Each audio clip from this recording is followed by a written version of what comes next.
নমস্কার, আমি Tanushree Mitrapal, reiki master teacher. আজকে যে বিষয় নিয়ে আলোচনা করতে এলাম সেটা হচ্ছে পারদের শিবলিঙ্গ। পারদের শিবলিঙ্গ যদি আপনি আপনার বাড়িতে প্রতিষ্ঠা করেন তাহলে কিভাবে করবেন এবং পারদের শিবলিঙ্গ প্রতিষ্ঠা করলে আপনার জীবনে কি কি চেঞ্জেস আসে। দেখুন, অনেকেরই সমস্যা থাকে, তাদের জীবন যেন আটকে গেছে, কোনো রকম ভাবেই তারা কোনো কিছু উন্নতি করতে পারছে না, কোনো গ্রোথ নেই, কোনো প্রোগ্রেস নেই, জীবনে কোনো পজিটিভিটি নেই। যখন আপনার জীবনে এই ফুল অফ নেগেটিভিটি ভরে যাবে, আপনি কোনো রকম ভাবেই কিছু পজিটিভিটি খুঁজে পাচ্ছেন না, তখন কিন্তু আপনি পারদের শিবলিঙ্গর সাহায্য নিতে পারেন। এই পারদের শিবলিঙ্গ যদি আপনি বাড়িতে প্রতিষ্ঠা করেন, আপনার ঘরে কিন্তু অর্থের অভাব হবে না, আপনার ঘরে কিন্তু সুখ শান্তি সমৃদ্ধি সমস্ত কিছু ভরে উঠবে এবং আপনি এইটুকুনি ধরে নিতে পারেন যে এই পারদের শিবলিঙ্গের আশীর্বাদে আপনার জীবনের সমস্ত সমস্যা সমস্ত কষ্ট কিন্তু কেটে যাবে। তো আজকের ভিডিওয়ে কিন্তু আমি আপনাদের সেই টিপসগুলোই জানাবো, যার মাধ্যমে কিন্তু এই পারদের শিবলিঙ্গ প্রতিষ্ঠা করে এবং পূজা করে আপনারা নিজেদের জীবনে কি করে সমস্যার সমাধান করতে পারবেন। পারদের শিবলিঙ্গ যদি পূজা করা হয় তাহলে ধরে নেওয়া হয় 12টা যে জ্যোতির্লিঙ্গ আছে সেই জ্যোতির্লিঙ্গর পূজা করলে যে পুণ্য পাওয়া যায় সেই সমান পুণ্য কিন্তু আপনি বাড়িতে বসেই পেতে পারেন।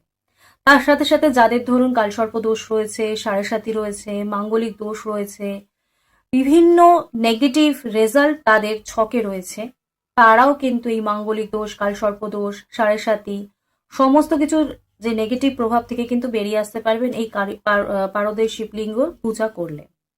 তার সাথে সাথে আপনাদেরকে বলবো, যারা মানসিক ভীষণভাবে দুশ্চিন্তার মধ্যে থাকেন, কোনোভাবেই মানসিক স্থিরতা তাদের মধ্যে আসে না, তারাও কিন্তু এই পূজা করতে পারেন এবং এখান থেকে কিন্তু একটা পজিটিভ রেজাল্ট আপনারা পেতে পারেন। ছোট সাইজের পারদের শিবলিঙ্গ কিনবেন, তার আগে ডিসাইড করে নেবেন যে আপনি পুজো করতে চাইছেন বা আপনি কি এই প্রক্রিয়ায় যেতে চাইছেন কিনা। তার কারণ যদি আপনি কিনে ফেলেন, আপনি কিন্তু এমনি রাখতে পারবেন না, তাহলে কিন্তু ফুল অফ নেগেটিভিটি চলে আসবে।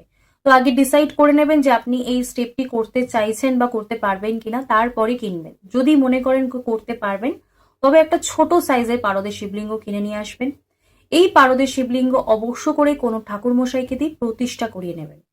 তারপর আপনাকে ডেলি পুজো করতে হবে। আপনি সকালবেলা ঘুম থেকে উঠে পরিষ্কার পরিচ্ছন্ন হয়ে আপনি যখন গঙ্গার জল ঢালছেন বা জল দিয়ে পুজো করছেন, স্নান করাচ্ছেন যখন, তখন ওম নমঃ শিবায় মন্ত্র বলেই আপনি পুজো করছেন, জপ করছেন।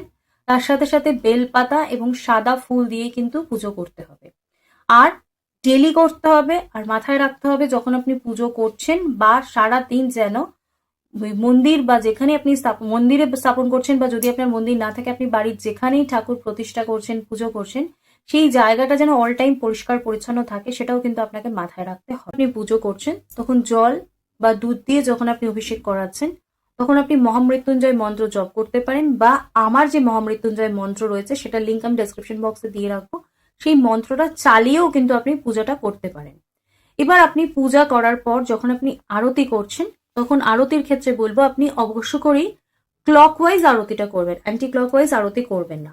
আর এই আরতির ক্ষেত্রে আপনি পঞ্চপ্রদীপ বা চামর চাই দিয়েই পূজা করুন না কেন, আপনাকে মাথায় রাখতে হবে যখন আপনি ঠাকুরের পায়ে আরতি করছেন তখন সেটা 4 বার করতে হবে, যখন নাভিতে করছেন তখন 2 বার, যখন মাথায় করছেন 3 বার এবং যখন সর্বাঙ্গে করছেন তখন 7 বার আপনাকে আরতি করতে হবে।